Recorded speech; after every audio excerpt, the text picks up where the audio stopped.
want to talk to you about something.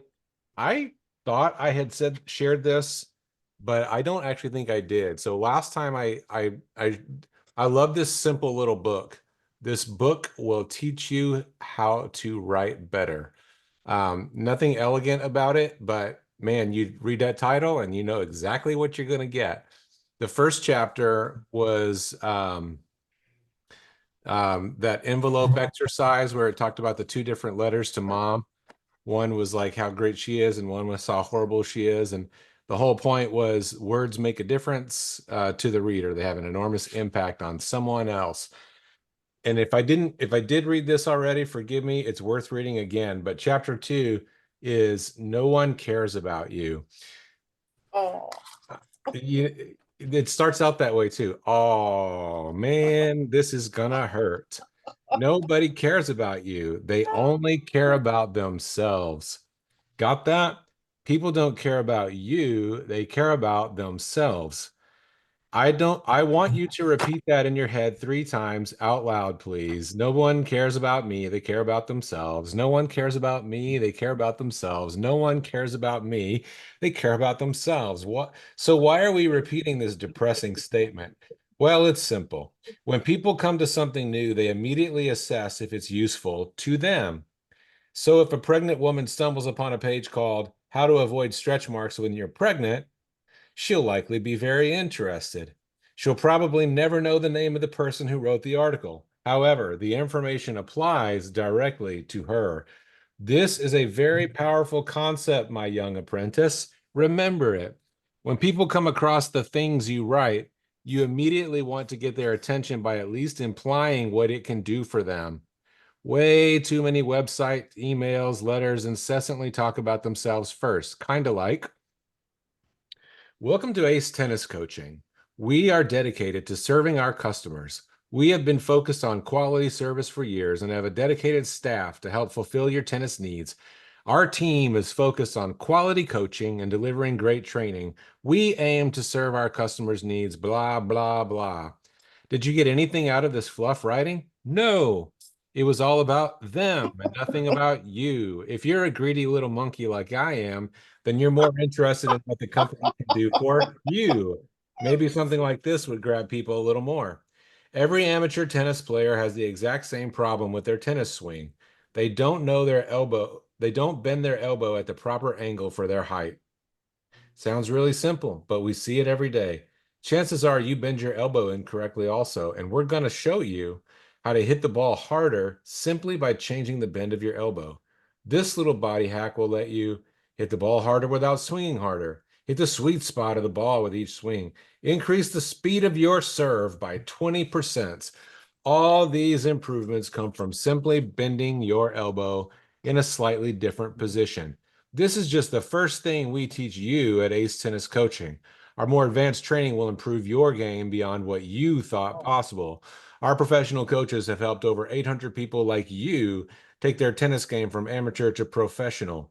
We'll spot all the small things you're doing wrong and work with you individually to correct them and to crush your competition.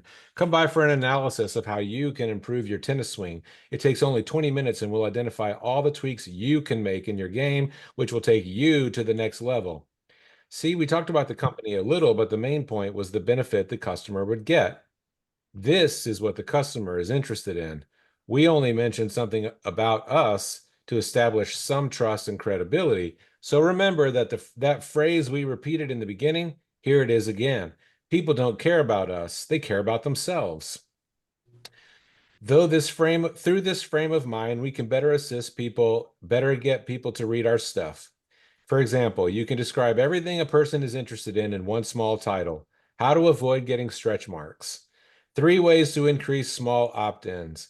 Why the Tyrannosaurus Rex has such short arms. All those little titles directly describe what's about to happen in that article. People interested in the article will say, and the ones not interested will leave. Will stay, excuse me. People interested in the article will stay, and the ones not interested will leave. Bonus, we can even sexy up those titles by adding more descriptive images in the person's head. How to avoid gross stretch marks on your belly. 3 ways to increase email opt-ins before your lunch break is over. Why does the Tyrannosaurus Rex have hilariously short arms? I want you to basically remember to let people know what benefit they're gonna get. Let's discuss. So Who's that by, Jeff? his name is Neville Medora. I don't I think that the way I got this book is my wife ran across it somewhere and just bought it for me.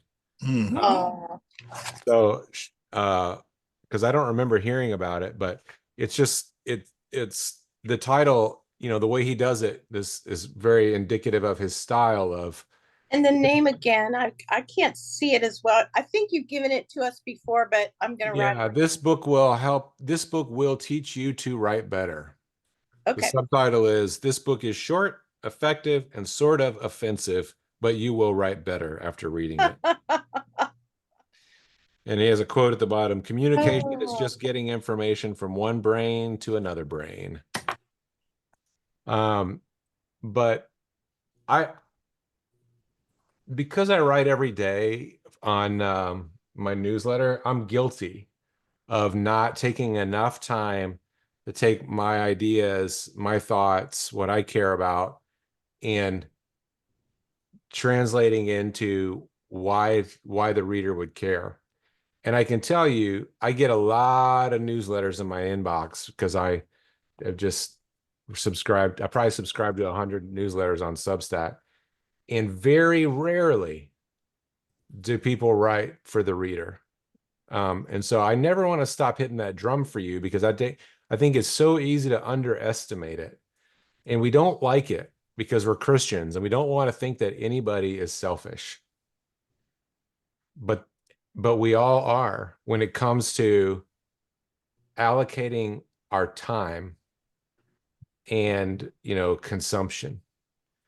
So if your message is important and your story is important, then it's important enough to make it the reader's story. So with your title, your very first line, and the way you tell the whole thing, and for the few of you that write fiction, I think it probably applies in a way. My favorite fiction author of all time is Dick Francis. He's a mystery author. Has anybody ever heard of Dick Francis? no. He's been writing since the 60s. He's passed away now. Now his nephew has taken over his kind of brand. But he was an amateur jockey, and so every book he writes is a mystery novel about horse racing. He either writes about a jockey or a trainer or an investigator at a horse track or an owner, and it's first person. And for me, I think the reason I like it so much is that the main character is always the guy I want to be. It's always the guy I want to think of myself as. Um, and so I like to think that that's what he's doing. He's got me in mind when he's writing. It is usually just a regular guy who, doesn't know he's heroic. He doesn't have any reason to think that he would be, but he just keeps on doing the right thing. And he just has this moral compass, makes him solve these mysteries. And I'm not saying I'm like that, but I'm saying I want to be. Like it appeals to what I would want to be.